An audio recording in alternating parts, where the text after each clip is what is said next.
is NDTV, and you're watching NDTV 24/7. A long way from the Scottish Highlands, these students have come all the way to this special school in Bangalore to meet the people whom they've been helping for the past 3 years. They say their interactions with the students at the Association of People with Disability, or APD, has opened a whole new world for them. Just the hard work that everyone puts in, and it's so inspiring, and how happy the people are. They're just amazing. And the APD believes in empowering people with disability so that they are not dependent on anybody.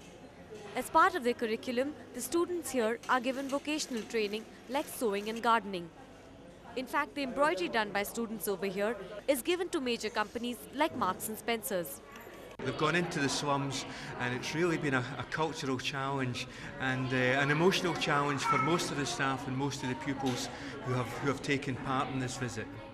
These students from Scotland have been contributing to this cause for over 3 years now, but this is really the first time that they've actually come here to see how their money is being utilised.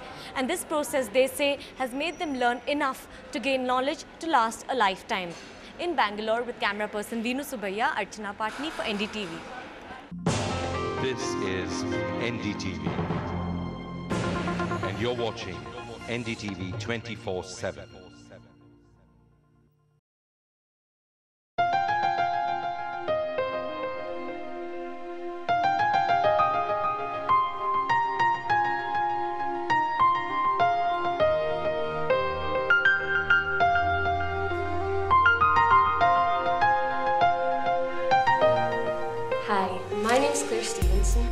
And I'm Stephen O'Donnell. And in June of this year, we got the opportunity to visit the Association of People with Disability in Bangalore, India, with whom our school has a partnership with. I went to India in the summer of 2006. It was a hard experience for me, but I thoroughly enjoyed it. It took me a while to get to India. I had to go through a whole process of applying for it and then being selected. We stayed in a hostel near APD. It was a 5-minute walk down the road. APD was a big campus itself, there was lots of parts to it. I spent my first week in India in the school in APD. 8% of the children in that school have disabilities.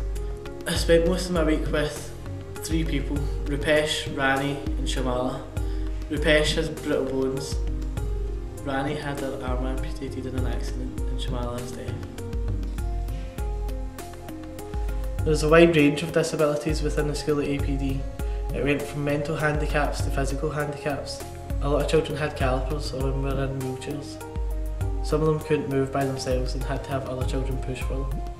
One thing I noticed about all the children though, was they were all smiling constantly. They were happy, energetic and full of life. Rupesh was boisterous.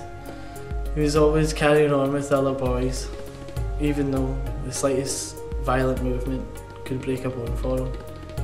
The children came from extremely poor families. Their houses were composed of one room with 5 people having to sleep in it. It was a hard life for them, but they were still happy. They knew that education was the key to success and the key to a better life for them and their families. It's like a completely different world there, in my opinion. Not only in the way the Indians view life, but the actual look and feel of the country as well. Aside from being incredibly hot, the streets are packed with a myriad of people, animals and vehicles. That was one of the first things that was noticeable. Instead of being in amongst a sea of white people, we were all of a sudden in the minority and surrounded by people of a different race. However, there were thousands more people crammed into the streets of Bangalore than you would find on a busy day in Glasgow, and crossing the road there was almost impossible. If it wasn't a bus driving along with as many people crouched on the roof as possible, it would be an auto rickshaw chugging along with countless children squashed inside, or even someone riding a horse. More commonly seen though were the cows, meandering the streets of their own accord amongst packs of dogs. Save from the busyness and subsequent noise of the city, what really struck me was how colourful it was. Every building seemed to be painted a different shade. I significantly remember travelling across a bridge that gave me a fantastic view of part of the city and just being completely awed by how it looked. The clothing also resembled this. Watching women walking down the street, you were just hit by wave after wave of colour. Even the temples were painted in vibrant colours, and they were numerous throughout Bangalore. However, what I found most bizarre was the mingling of the rich and poor. Instead of having separate areas for people with different wealth like we would at home, in Bangalore they are all mixed. Looking out of one window of our room in the hostel, you could see a tall, immaculate white building, presumably flats in construction. Out of the other, people living in what could only be described as rubbish heaps. The irony of the situation is that it seemed to be that those people were the ones that were building the flats. Such a contrast between the prosperity of the two groups, yet they were living just metres apart.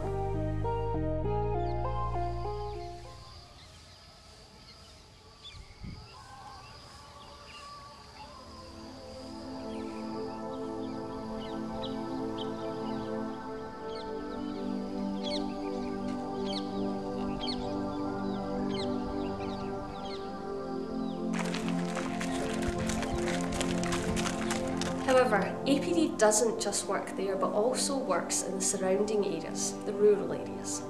And during week 1, I was lucky enough to get the chance to experience their work in the villages. There, APD identifies cases of disability and then assesses how best to deal with that particular individual. They provide education and support, enabling each person to achieve their potential and provide hope where previously there was little. Additionally, they also help with AIDS prevention and set up community schemes that help the locals with their financial needs. APD has a base in the rural areas in which we stayed. During the week, we visited the nearby villages and met some of the people affected by APD's work. The story of Mohan and his older sister Geeta is one which particularly struck me. Mohan is visually impaired, and his older sister Geeta noticed what a difference APD did to change her brother's life. And because of this, Geeta became determined to get involved and is currently studying at university to become a physiotherapist. And when she returns to her village, she'll be able to work alongside APD, helping others like her little brother. This was a clear memory for me because it just demonstrates just how many lives APD touches. Another memorable person I met was Babel. He was one of the children that spent the night with us at the rural base when we played games and educated each other on our separate cultures. This young boy had a cleft lip, and it was only through APD's intervention when he was 4 years old that he was able to have the operation to correct it when he was 8. Up until that point, he had had no communication whatsoever with his parents, and so it's only now at the age of 10 that he's able to say hello to his parents. Something as simple as that, something that we take so much for granted, is what APD can gift people in India that wouldn't have had the ability otherwise. That for me is why their work is so touching and inspiring. In many ways, the horticultural centre was a completely different experience compared to that of the rural area. Physically more demanding, but nothing compared to the tasks performed by the workers there. Gardeners are in high demand in India, and this was an idea that Hema, one of the founding members of APD, latched onto. The Horticultural Centre trains those with disabilities that make them unfit for other jobs that APD trains in, but allows them to become skilled in a profession that is highly desirable due to the want of Indians for scenic homes and gardens. Not only are the trainees taught all the necessary skills needed for the job, they are also taught basic domestic tasks that will aid them in their daily life, and to do this they are shown ways to overcome their disability to allow them to function on their own. There I also got to meet Hema, who was just a wonderful person and so fascinating to listen to as she told us stories of how APD was created, how she gave birth to various projects. I found it's one thing to read about how a charity grew from nothing, but just to hear it from her lips made it slip into its proper context and made me realise just how amazing what this small group of people had achieved. The trainees illustrated this perfectly, and I thoroughly enjoyed being able to ask questions about what their lives were like, along with being able to answer their questions on our country and our experiences. I also got to visit the Urban Project. This area of APD's work hit me hard, a lot harder than I expected it would.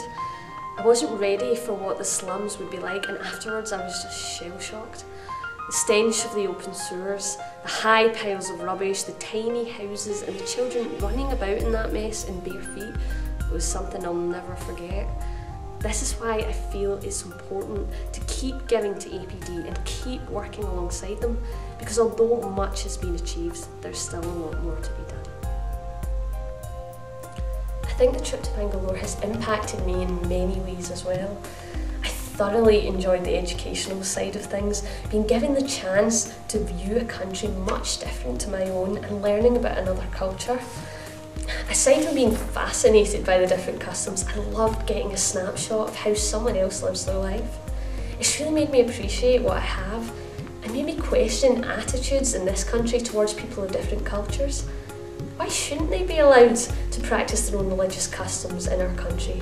Because from what I experienced in India, it's integral to their lives, and no one would expect a Scot to go without something that they need. So why should they? I also think from a religious point of view that some aspects were cleared up for me while I was in India. I remember one lady telling me simply that all people following a religious life are all heading towards the same place, namely heaven or whatever name that religion gives the afterlife. We are just on different paths. It was such a simple explanation, yet I really took to it, and I think it's something I'll hold on to for many years to come. Most importantly, after witnessing the slums and the lives of those helped by APD, I'm even more determined to get involved in helping charities such as the Association of People with Disability. Just to see the happy smiles on those children's faces, to see what a difference APD was able to make with simple things, such as providing them with education that we get over here for free. All the different aspects of APD taught me something different. I learned a lot about people, doesn't matter what culture or race they're from. APD taught me not to take life for granted, that everything is worthwhile, and if you try hard enough at anything, you'll succeed. My time at the school was amazing. The children were great to work with, and every minute I spent with them I cherish. I'll never forget them. The work they do is simply life-changing. And I think if you're in a position where you can affect someone's life so dramatically for the better, either directly or indirectly, then why on earth wouldn't you do something to get involved? What APD does is powerful in a positive way, and if that's not a sign of God on earth, I don't know what is.